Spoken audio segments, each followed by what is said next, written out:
Ni matigari maindo iria irahire mwena wa Kavou gicigo-ini kia ubunge kia Muingi kaunti-ini ya Kitui mwaki uria uratigire mwana wa ukuru wa miaka niakuite na angi tatu a family imwe gutigwo na nguraro njuru. Kuringana na Sami Kioko uria niwe muthuri mwene mucii ucio uracinirwo, augite riritirio rita ria mbere gikota giki kuhanika mucii gwake amu tariki 28 mweri muhituku mwaki ni waikirio nyumba-ini gwake indi makihota kuhoria na ihenya.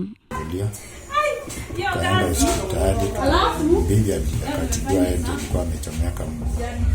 So tukaenda tukaripoti polisi. Wakaenda wakasema watafanya uchunguzi. Sasa wakatuambia hakuna wasiwasi turudi nyumbani, lakini hatukurudi nyumbani. Tulianza kuomba kwa majirani tunalala ndio tusijulikane mahali tuko. Sasa nikaona nitafuta watchman ndio nirudi nyumbani. Nikapata watchman tukarudi nyumbani. Sasa kurudi nyumbani sisi tukawa tunalala vizuri sababu watchman hakuja.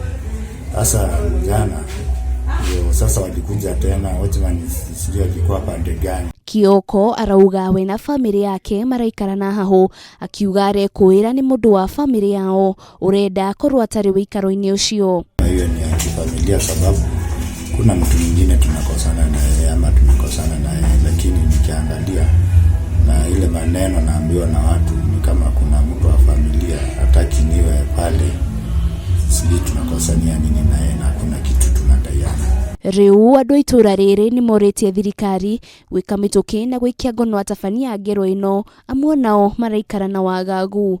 Tafadhali mtiambai, tafadhali tunaumia, tunamalizwa, Kavou kumewaka moto, kuja waangalie, kuja utusaidie, iko shida mingi sana hapa, na ikiwezekana waambie watu yako wakuje wasake hii watu, ikiwezekana tujue wenye kufanya kitendo ni gani.